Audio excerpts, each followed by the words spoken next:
in public order trained officers. Sorry, do you want to do this? Oh. There's about 450 officers trained in public order tactics in this county. That equates to about 17 PSUs, police support units. Police support unit is 25 officers, broken down into 3 serials, which go around in 3 vans. Those protected carriers you see out the front. We have a national commitment of 11 police support units. So, if another county or another force says, help, we can't cope. We've got rioting, etc. We've got problems. Can you come? We can send 11 PSUs almost immediately to them. We're in a country with about 300 of those units that can, at a moment's notice, drop everything and go and help. The officers are trained in a number of tactics that you'll see today. Not all of them, obviously. And that ranges from just basic building entry to going in, getting bad people, locking them up, to dealing with peaceful protests and violent protests, right up to rioting, serious public disorder. Some of the officers are also trained in tactics which enables them to go across to Northern Ireland and work over there on the streets of Belfast, Londonderry, etc. So, there's a whole range of tactics we train in. They also work alongside other units such as horses, which you haven't seen today, dogs, horrible things, public order baton gunners, and various other things such as water cannons, etc. The guys do 4 training days a year in a number of tactics. They also wear lots of protective equipment, which we're going to see now. Okay, so first off, you'll see some of the kit. Right, the guys, generally when they're deployed on public order operations, dress in these overalls. Don't always carry a shield. This is Uncle Mark. Okay. He's got his protective kit on today. He's got his fireproof overalls. They give him a little bit of time. He gets set on fire. He's got a few seconds to get put out before he starts boiling in a bag. Because essentially that's what he is going to do, boil in a bag. Underneath, he's got some very attractive undergarments, okay, which get very sweaty very quickly. You wouldn't do that if you saw them. Okay, over those, he's got padding that covers his legs, thighs, shoulders. What shoulders he's got. And he's got body armour over that. So yesterday, you can imagine, was pretty sweaty for us. He's also got an intermediate polycarbonate shield which protects him against missiles. So on his belt kit, he's got all the normal apparel that a police officer carries, but he's also got a long baton, which is a polycarbonate Arnold baton, which he carries in public order situations. On his head, he's got that helmet. And the visor, obviously, and underneath that he's got a flame retardant hood that stops his face getting burnt. Okay, who have we got next? We've got Uncle John, aka Mr. Tumble. Okay, all police, all public order trained officers in the county are trained to, in a basic level of method of entry, so they can come along. They can come along and smash your door down. If we need to come and smash it, obviously not you lot, because you're nice. Okay, unless you want us to practice, obviously we'll come along and smash your door down, you'll have to pay for it though. So on there he's got his protective kit, but he's got the red enforcer, which is used to smash doors in. That's about 35 pounds, sorry, 16 kilo of solid metal. He's also got a hooligan bar there, so we can smash your windows. So if you can't get through your door, we'll come through your windows. If you can't come through your window or your door, we'll just come through the wall. He's also carrying about 3 stone more than he should, but that problem, it's worked every other time I've done this. Sorry.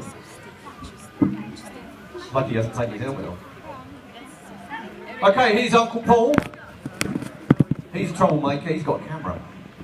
Some people don't like having their picture taken in protest. We're very circumspect about who we video or take pictures of. It's very targeted. The idea is to get best evidence of worst offence. So that's the idea. He's got about £2,000 worth of camera equipment there. Directional microphones, the whole gambit. You can also tell it's an evidence gallery because you've got those bright orange troublemakers epaulets on. And last but not least, this is Uncle Stately. Now, he's a healer. He is the medic. He might look really rotund and look as if he's carrying a bit too much timber, but he's not. He's actually got loads of kids. So he can deal with anything from sticky plasters to immediate life support. So he can bring you back from the dead. What we're going to do is try that one out today. Okay, what he has got, if you're especially poorly, he's got a can of Dry Your Eyes Princess Spray. Especially for those who just need to man up a little bit.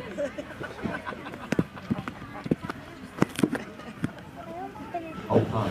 One of the tactics we have to train our officers to deal with is dealing with petrol bombs and those who throw petrol bombs at us. Nasty people, when you see them, boo. Well, we don't like them. We don't often have it in this county, we have that, but not too often, thank goodness. So what we've got here, we've got 3 officers, one with an intermediate shield, which is nice, lots of protection. We've got one with a round shield, Uncle Stately, protecting all his stuff. And there's Uncle John, who lost the toss and has got nothing. Oh, they got the back. There was a bit of... Oh no, here's Tyrone and Tarquin. Always tell a petrol bomber his games are on fire. Nice goggles. What they're going to do is throw them at the officers. Oh, big shout, petrol. Oh. Stamp the feet, boys. Okay. Right, what you saw there was... What?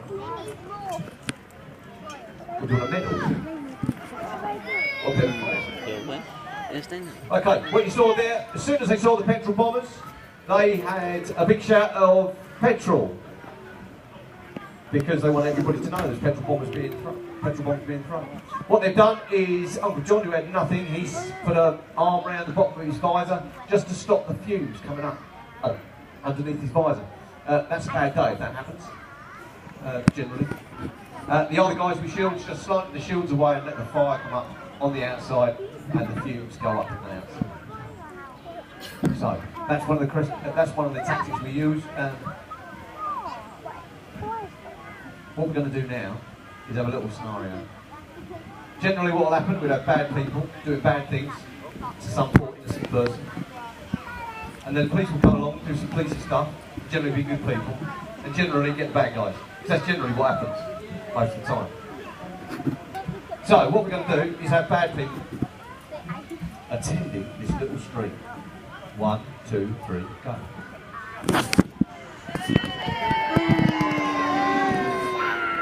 See, bad. That's not booing. Get on a boo! Bad. Sorry. Yeah. Bad. That's, what we need is the police to come around. We need the police to come around. Please help. Right. That's a combined weight of about 96 stone just gone on there, so that's good. Okay, bad things. Right, the police, that's bad. I bet you're scared of the police though. Look at that poor innocent person. Bet you're scared of the, just putting it out there, bet you're scared of the police. Oh no, they're not. Okay, so all they're going to do is back up. Okay, if you see the shield there, they will take quite a beating. Okay, but our priority is to get the medical assistance to the good guy here, the patient. So let's get them forward. Come on, let's get them out of the way. Okay, we've got to get past the patient and get him recovered to an area of safety. So, Uncle Stately, he's got him. He's going to have to stand up a little bit and carry him. But anyway, there we go. Uncle Stately's got him. He's in good hands there. Alright, he's going to take... It's very weird. He's taken back and he's giving him some immediate first aid and medical assistance. And bring him back to the land of the living. Okay, bad guys got bored with the baseball bats. They may come out with something else now. Not sure what that'll be. So the police line, that's regrouped. They're in a nice group across the road. sure we anything.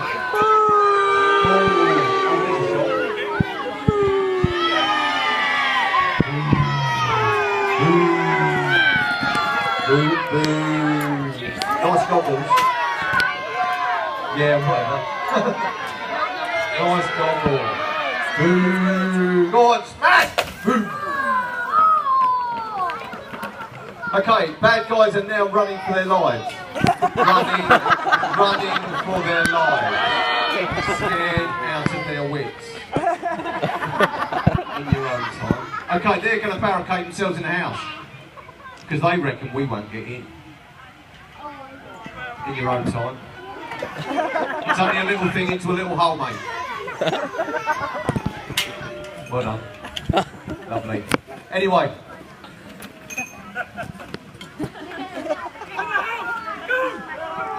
Okay, guys, they've approached the house. Looking at... Oh, John can't get in. Oh dear. Well, there's a surprise. John can't get in. He's got his key again. So what we're going to do now, we're going to have to gain entry to the stronghold. So what we're going to do is have a little break. I'm going to bring you lot down here so you can see. Right, don't move until we tell you to. Please.